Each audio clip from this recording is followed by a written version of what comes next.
Hey folks, so today I'm going to make some chicken noodle soup. It's a very simple and easy recipe. I'll have the link to the recipe on my website and I'll include that in the video description. You're going to start off with adding some butter and some olive oil to a Dutch oven, or you can use a large pot too. I'm going to also add some celery and some carrots. You can also add some onions here, but if you follow my account, you would know that my husband doesn't like onions, so I'm going to be adding some onion powder later. The next thing you're going to do is add some seasonings to your chicken breast. I like the Weber's Kickin' Chicken, but you can use whatever seasoning that you like. I'm going to add this on both sides.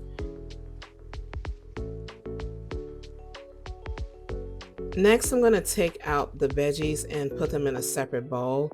And I'm going to saute the chicken breast on each side for about 4 minutes.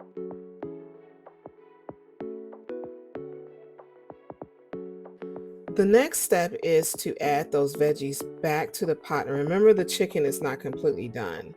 And you're going to add in some minced garlic as well as these seasonings. Again, everything will be listed on the website. I'm also going to add in a 1/4 cup of chicken base. And this is to help create the broth. I'm going to also add in 10 cups of water. You want to get everything stirred around really good, and you're going to let this simmer on like a medium low heat for at least 30 minutes.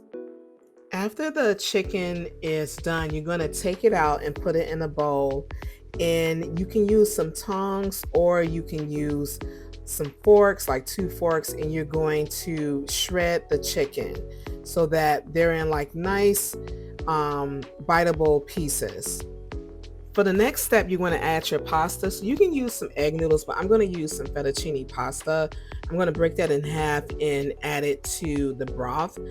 I'm going to let this simmer for at least a good 7 minutes. You know, it's not going to be fully cooked at that point, but I'm going to let it simmer for about 7 minutes. And then I'm going to add the chicken breast back to the pot and stir everything up really well. And at this point, you want to taste your broth to see if you need any more salt, any more pepper, or any other types of seasonings. You can also add some other veggies to this, like some frozen peas or, whatever vegetables that you like. And you can start adding this to a bowl and eat it with whatever that you like. You can do crackers, cornbread, maybe some cheddar bay biscuits, anything of that nature. Hopefully you like this recipe. Don't forget to subscribe or follow me on a social media network that you're seeing this video on. You can also support by liking, sharing, and leaving a comment. Thanks.